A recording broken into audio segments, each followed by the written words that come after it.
안녕하세요. 나를 성장시키는 책 나성책입니다. 오늘 소개할 책은 슬픔을 겪는 사람들을 따뜻하게 위로해주는 책입니다. 루이스 헤이의 치유 수업.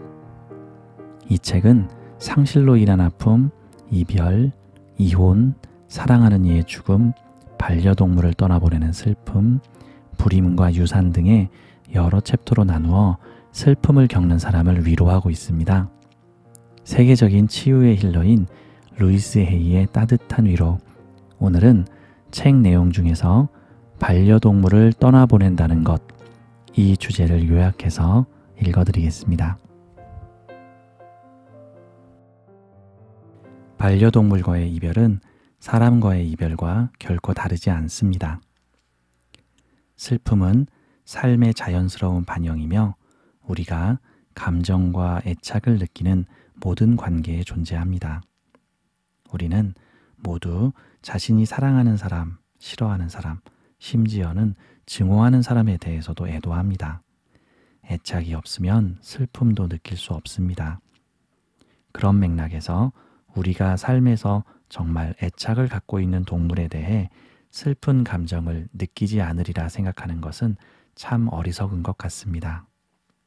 반려동물은 우리의 생활 공간은 물론이고 침대까지도 함께 쓰는 진정한 가족 구성원입니다.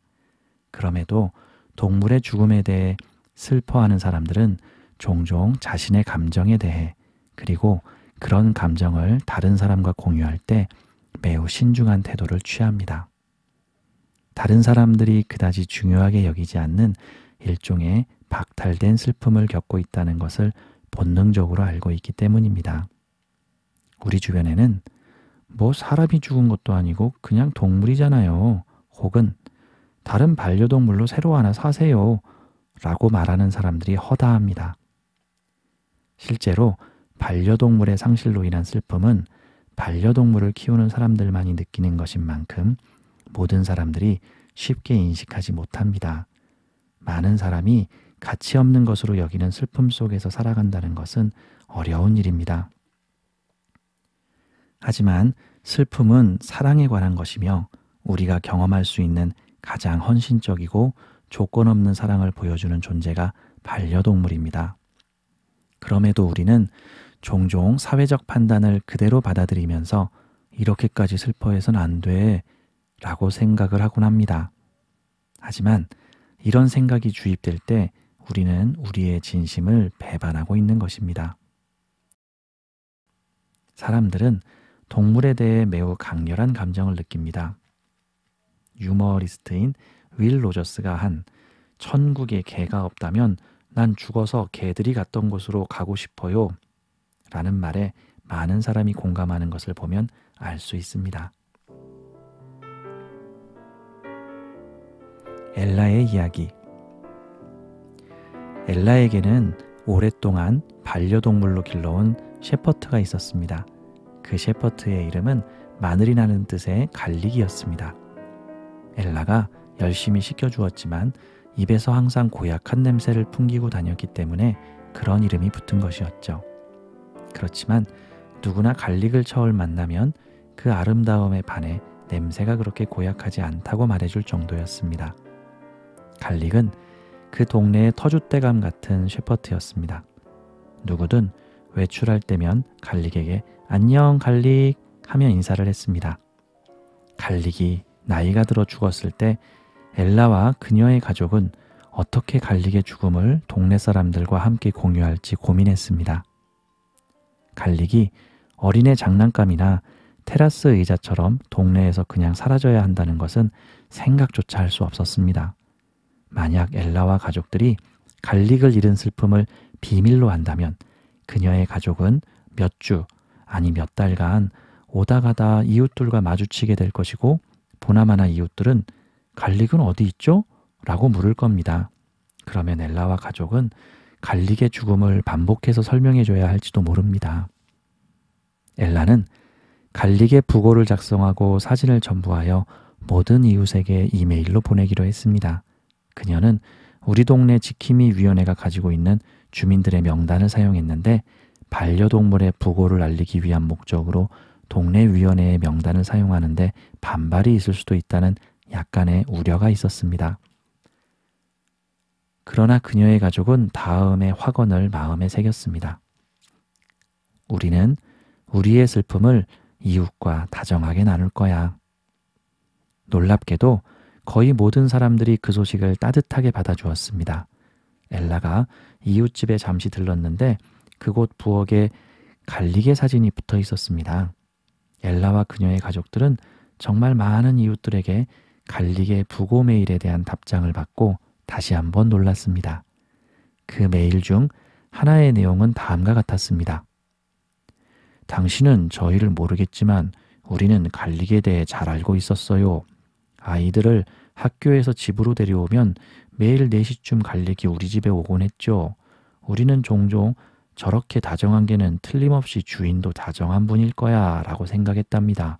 곧 만나 뵙고 직접 위로의 말씀을 드리고 싶습니다. 엘라는 사람들이 갈릭의 부고를 쓴 이유를 물을 때마다 갈릭의 삶은 중요했으니까요. 왜 우리에게 죽음을 애도하면 안 되는 거죠? 라고 되물었습니다. 갈릭의 죽음으로 그 동네는 바뀌었습니다.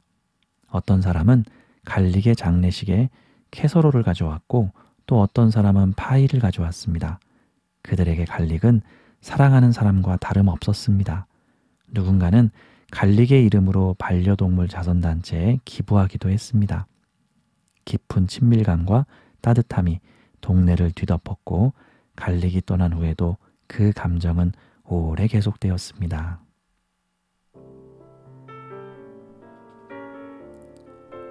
그들과의 아름다운 추억을 죄책감으로 망치지 마세요. 반려동물을 잃으면 사랑하는 사람을 떠나보내는 것과는 다른 독특한 어려움을 겪게 됩니다. 반려동물을 기를 때 우리는 자연스럽게 그 동물의 삶을 보살피는 사람이 됩니다. 아이들을 키우는 것처럼 우리는 반려동물을 돌보고 안전하게 보호하고 먹이를 주고 때로는 그들의 건강과 행복을 챙겨주기도 하죠. 바로 우리가 책임져야 할 대상이라고 여기는 것입니다. 그렇기에 그들의 죽음이 우리 잘못이라고 믿으면서 슬픔이 죄책감으로 변하기 쉽습니다. 하지만 우리가 반려동물을 위해 아무리 최선을 다하더라도 언젠가는 반려동물이 죽을 거라는 사실은 분명합니다. 다음에 전해줄 셰릴과 티미의 이야기는 슬픔이 어떻게 죄책감으로 바뀌는지 보여주는 사례입니다. 셰릴은 저녁 식사를 하러 집에 돌아와 간식 상자를 흔들면서 그녀의 사랑하는 고양이 티미를 부른 날은 수요일이었습니다. 그녀는 계단을 오르는 티미가 제대로 걷지 못하고 고통스러워하는 것을 알아차렸습니다. 셰릴은 남편에게 전화를 걸어 24시간 운영하는 동물병원을 알아보았지만 찾지 못했습니다. 그녀와 남편은 아침까지 고양이 옆에 있어주기로 했습니다. 다음 날 아침 고양이를 수의사에게 데려가 몇 가지 검사를 한 결과 요로가 막힌 것을 발견했습니다. 수의사는 고양이 티미를 하룻밤 지켜봐야겠다고 하면서 셰릴과 남편에게 티미의 상태를 바로바로 알려주겠다고 약속했습니다. 부부는 그제야 안심할 수 있었습니다. 오후에 셰릴은 7살 난 딸을 친구들과 함께 동네 수영장에 데려갔습니다. 그리고 난 뒤 집으로 돌아오는 길에 수의사에게 전화를 걸어 티미의 상태를 물어보았습니다. 수의사의 대답은 고양이 티미가 불과 20분 전에 세상을 떠났다고 말을 하는 것이었습니다. 이 소식을 들은 셰릴은 너무나 놀랐습니다.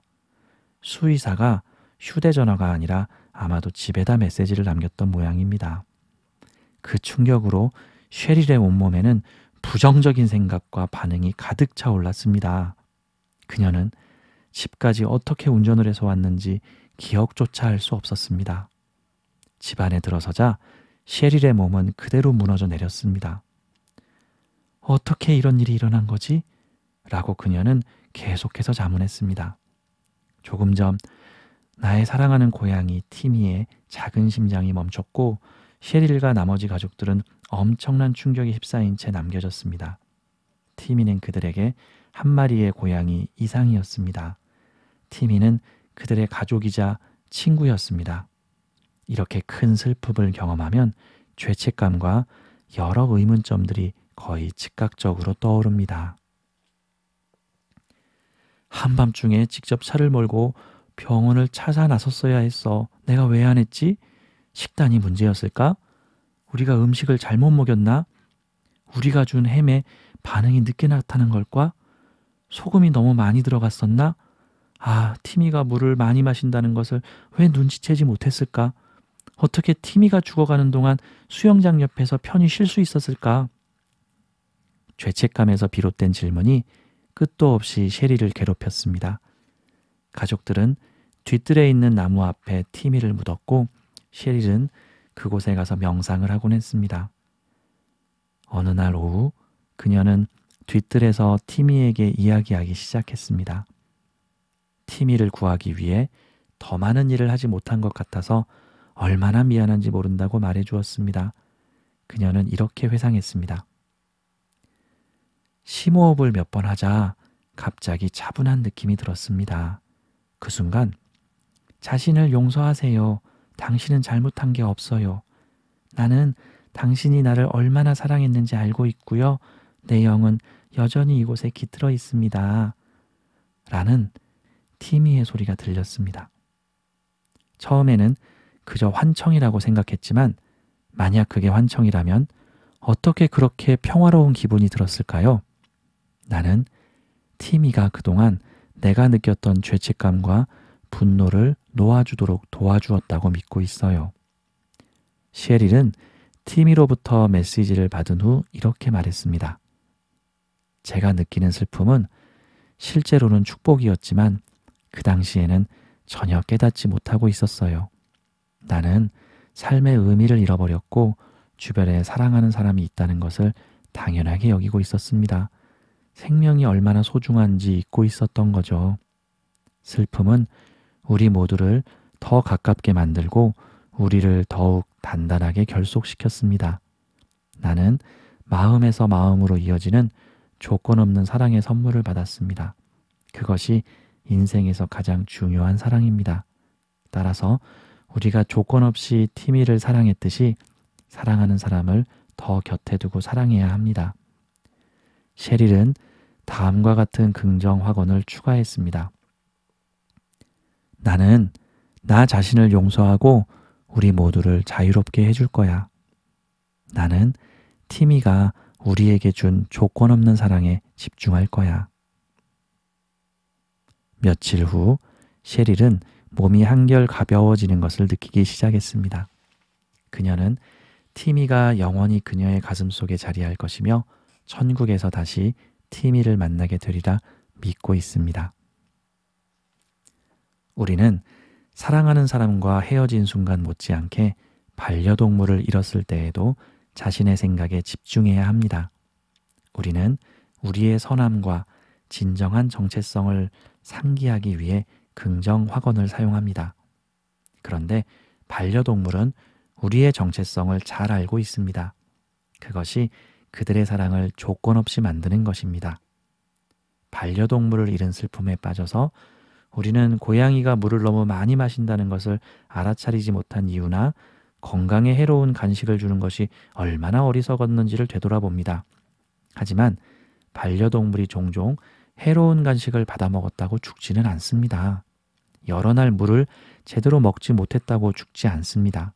우리가 왜곡된 사고로 과거를 돌이켜보면서 반려동물의 죽음을 초래한 것들을 하나씩 떠올려 봐야 그것은 단지 우리가 그저 나쁜 사람이라는 증거를 모으는 행위에 지나지 않습니다.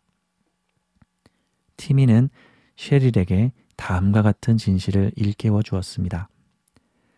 자신을 용서하세요. 당신은 잘못한 게 없어요. 당신은 잘못한 게 없어요. 나는 당신이 나를 얼마나 사랑했는지 알고 있고 내 영은 여전히 이곳에 깃들어 있습니다. 우리가 사람들과 관계를 맺을 때 그 관계가 한 달이 될지 50년이 될지는 아무도 알 수 없습니다. 반려동물들도 마찬가지입니다. 놀라운 차이점 중 하나는 때때로 반려동물들은 자신들의 삶이 서서히 끝나가고 있음을 느낀다는 것입니다. 개나 고양이가 병에 걸리면 죽을 때까지 틀어박혀 스스로 고립되어 지낸다는 이야기를 많이 들어보았을 것이에요. 반려동물이 사고로 인해 언제 죽을지 알 수 있다면 어떨까요? 호머라는 개에 관한 이야기가 바로 그러한 예입니다. 호머는요, 호리호리한 몸에 갈색과 검은색의 짧은 털이 덮여 있었고 주위의 모든 감정에 반응하는 듯한 커다란 갈색 눈동자를 지니고 있었습니다. 그의 주인인 앤디는 자신의 세상이 완전히 바뀌었던 그날을 기억하며 말했습니다. 어느 금요일에 제가 거의 10년 동안 기르던 사랑하는 호머가 우리 집 앞 차에 치여 죽었습니다. 그날 도로에서 차를 못 봤던 게 틀림없어요. 워낙 길눈이 밝아서 차를 잘 피했었거든요. 아내와 나는 엄청난 충격으로 슬픔에 잠겼습니다. 매일 긍정 확언과 미러워크를 실천하면서 명상을 하곤 했어요. 그런데 나는 호머가 떠날 거라는 느낌을 받았던 것 같아요. 갑작스럽게 떠나보내는 것이 아니라 저 스스로 서서히 다가올 이별을 준비하고 있었습니다. 호머의 죽음 후에 나는 울지 않고는 20분 이상을 걷기 힘든 지경이었습니다. 어느 날 오후 나는 동물의 영과 소통을 한다는 사람에게 연락해서 도움을 청했습니다. 그녀는 자신이 호머의 영과 연결되었다고 말했는데 호머가 말하길 저에게 계속 떠날 거라고 말하려 했지만 제가 그 사실을 믿고 싶어 하지 않았다고 했습니다. 그 차 사고는 자신이 떠날 무렵에 아주 작은 이야기에 불과하다고 말했어요. 호머는 어떻게든 떠나려고 했다고. 호머는 또한 자신이 충분히 오랫동안 나를 지지해 주었다고 말했습니다. 호머의 이야기를 들은 후 나는 아주 긴 일기를 써내려갔습니다. 나는 인생의 대부분을 우울증과 부정적인 생각에 시달렸습니다. 내가 우는 것을 들은 것은 오직 호머뿐이었습니다. 호머는 내가 더는 그처럼 고통스러운 세상에 있지 않다는 것을 알고는 자신의 임무를 다했다고 생각한 것입니다. 나는 정말 놀라운 축복을 느꼈고 하루 종일 눈물을 흘리지 않았습니다. 나는 호머의 장난감이나 호머가 활기차게 뛰어놀던 마당, 호머와 함께 시간을 보냈던 모든 장소를 바라볼 수 있게 되었습니다. 그리고 이제는 슬픔이 아니라 그 모든 곳에서 넘실거리던 기쁨을 느낄 수 있었습니다. 또한 앤디는 페이스북에서 멋진 댓글들과 개인 메시지를 받았습니다. 페이스북에는 생일을 축하하는 댓글이나 메시지만 가득한 줄 알았어요. 하지만 반려동물의 죽음에 대한 게시글에 달린 댓글에 비하면 아무것도 아니더라고요. 호머는 내가 생각한 것 이상으로 많은 이들의 삶에 영향을 미쳤습니다. 그리고 지금도 그 사실에는 변함이 없답니다. 사랑하는 사람이 죽을 때와 마찬가지로 반려동물이 죽을 때 우리가 느끼는 슬픔을 온전히 수용하면 그로 인해 놀라운 교훈을 얻을 수 있습니다. 호머가 죽은 후 앤디는 밤마다 잠을 설치며 울었습니다. 그러던 어느 날 잠자리에 들기 전에 비애와 슬픔으로 잠을 뒤척이게 될 거라고 생각하며 스스로에게 반복했습니다. 나는 호머가 나에게 준 모든 선물을 기억할 거야. 앤디는 사랑하는 반려동물인 호머에게 배운 모든 긍정적인 교훈을 기록하기로 했습니다. 우리는 그것들이 호머뿐만 아니라 종종 우리 모두에게도 적용된다고 믿습니다. 많은 사람이 우리가 죽으면 우리보다 앞서 떠난 사랑했던 모든 이들과 반려동물을 다시 만날 거라고 믿습니다. 우리는 죽음이 공허함보다는 충만함으로 다가올 것이라는 개념을 받아들이고 있습니다. 다시 말해 우리 중 누군가가 이 지상을 떠나는 순간 반려동물이 우리를 맞이하는 장면을 상상해 봅시다. 그 사랑스러운 얼굴, 그리고 당신에게 꼬리를 살랑살랑 흔들어주는 모습을 다시 볼 수만 있다면 얼마나 좋을까요?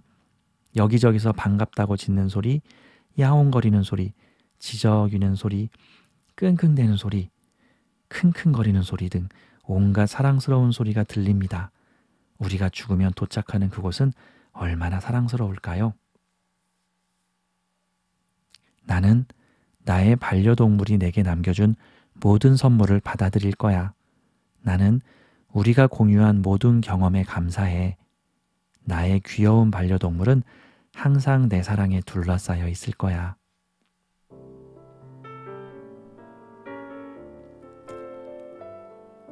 반려동물을 잃은 이들을 위한 치유 수업. 다음의 내용은 호머를 떠나보내며 앤디가 사용했던 긍정확언입니다. 앤디가 긍정확언을 어떻게 사용했는지 살펴보며 자신의 경우에도 적용해 봅시다. 나는 현재 이 순간을 살 거야. 현재 이 순간이야말로 가장 중요한 시간이며 호머는 이 가르침을 전하는 완벽한 선생님입니다.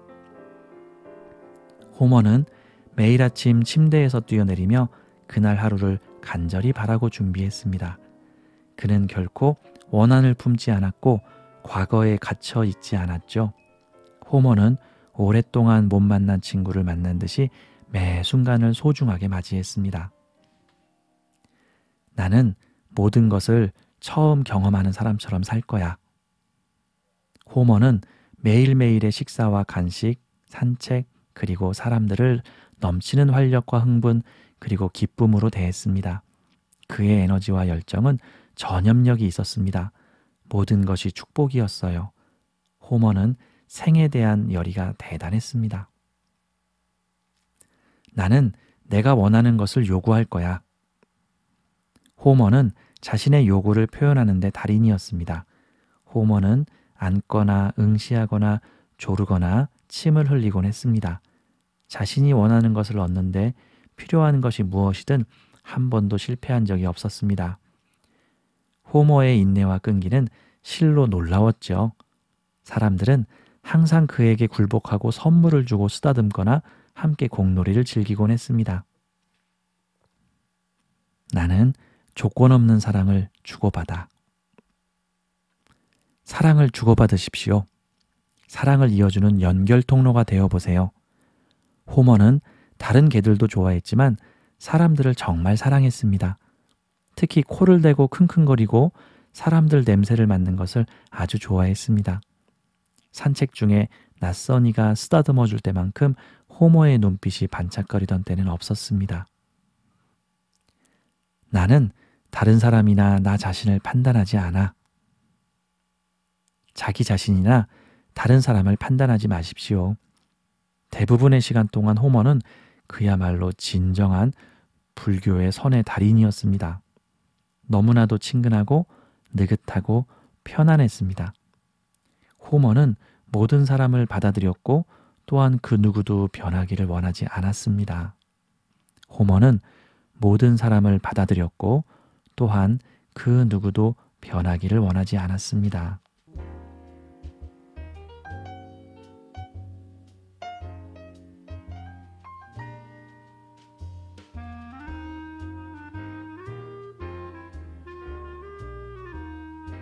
책의 내용이 마음에 와 닿으셨나요? 제가 이 책을 보면서 이 챕터를 소개해드리는 이유는 저도 고민과 애로가 있는 분들을 상담을 해드리고 있는데요. 몇 년 전에 비슷한 상담을 했던 적이 기억이 나서 제가 많이 미안하고 마음이 아팠습니다. 그때 저에게 상담을 토로했던 분은 반려동물을 잃고 심한 슬픔에 잠겨 있었었는데 제가 그때 그분을 충분히 위로해드리지 못했습니다. 저의 자세는 그 당시에 아니 사람이 죽은 것도 아닌 개가 죽었는데 그것 때문에 이렇게 삶을 포기하시면 어떡하십니까? 라는 그런 입장이었죠. 사람이 죽는 거와 반려동물이 죽는 것은 다르지 않습니다. 지금도 그 생각을 하면은 제가 미안해져 옵니다. 자, 오늘 이 이야기는 많은 반려동물을 함께 키우시고 반려동물을 떠나보낸 적이 있는 분들에게 마음을 울리는 내용이 될 것 같아서 함께 소개해드렸습니다. 책의 내용이 마음에 드시는 분들은요, 이 책 올해 출간된 신간인데요. 책을 사서 함께 보시면은 더 마음속에 얻어지는 책이 될 것이라고 생각이 됩니다. 자, 오늘 나성책 함께 해주셔서 감사합니다. 감사합니다. 고맙습니다. 사랑합니다.